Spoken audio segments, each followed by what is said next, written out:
Korea, dadalhin namin dito sa premiere ang mga actors. And all of you, of course, will be invited, di ba, Ma'am Shirley? What's the Yes, title of yes, the yes. What's the I title cannot of disclose it. I cannot Hindi disclose it yet Pero pag na-sign na namin yung kontrata, kasi we're still negotiating Ang mahal Ang mahal ng mga actors para dalhin dito.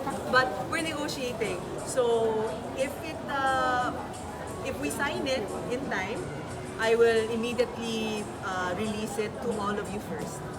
You're going back and forth sa Korea for your business. Opo. Pero matagal lang po kami dito nakatira. Pero it's only in the past 4 years, kasama na po yung pandemic doon. Siyempre, nung pandemic, hindi na po ako nakaalis. Pero mga 2 years before the pandemic lang po ako nagsimula, pabalik-balik sa Korea because of my company Glimmer, which is basically distribution and production company that works with Korean production companies. Paano nagsimula yung ganun din? After your yung TV stint mo din sa Philippines? Dito po sa?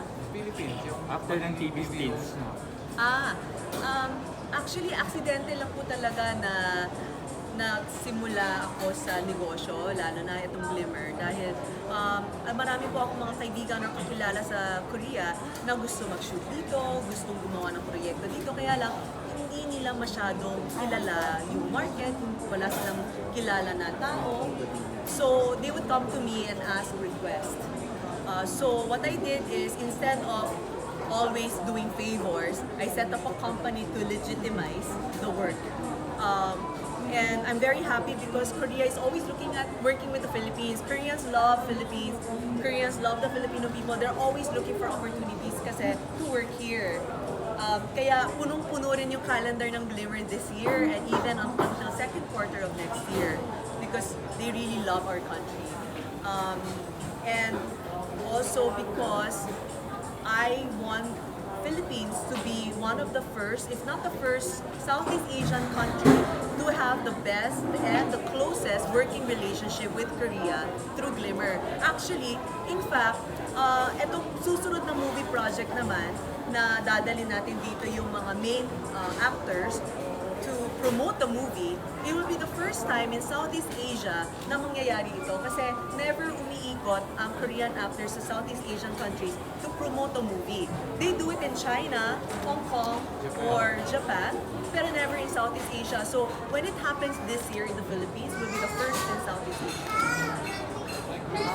When you pick up Glimmer, your target goal was to be the number one distributor of Korean films in the Philippines. Korean content, not just films. Korean content. So, film, series, reality shows.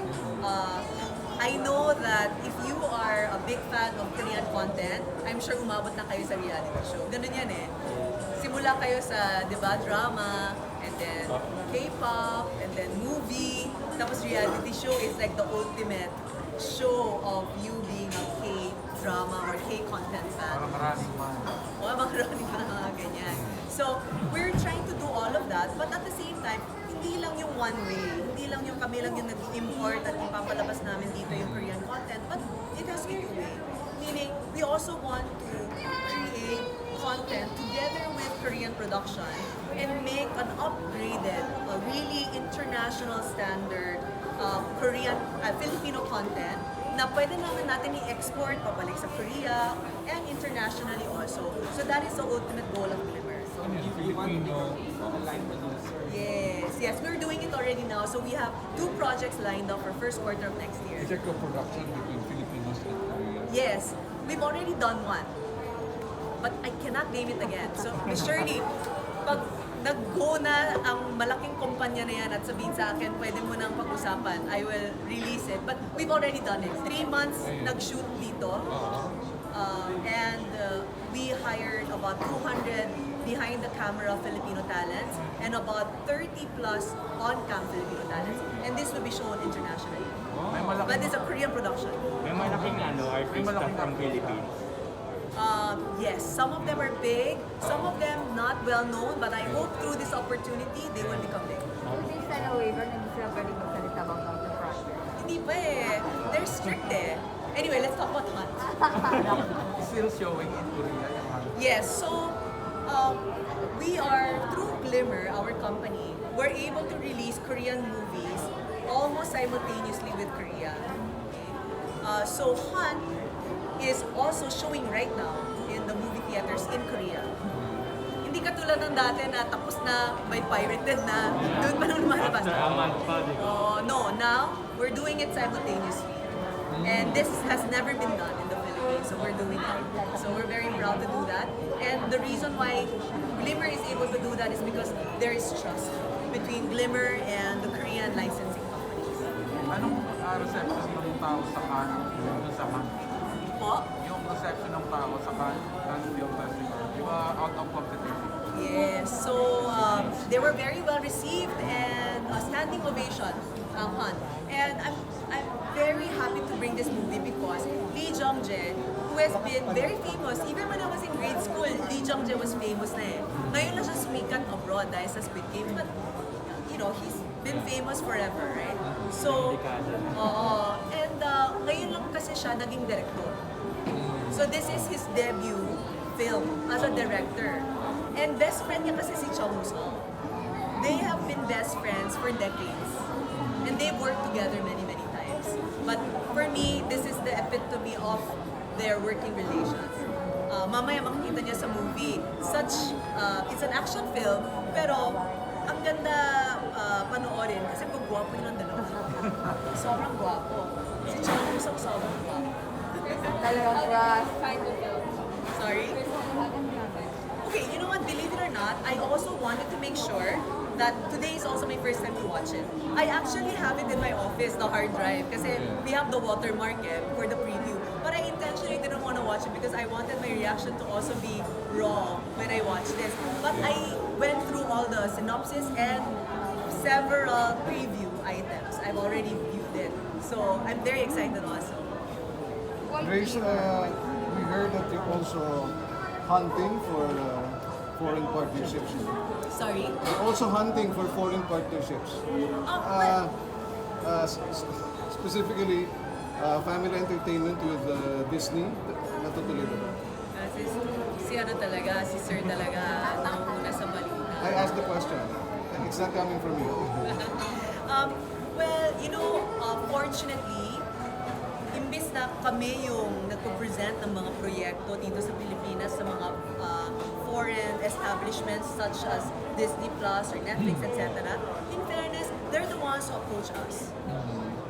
You know, that's when we as a entity, as a whole, can really feel proud because they are recognized in the Philippines as a real moving force when it comes to entertainment industry.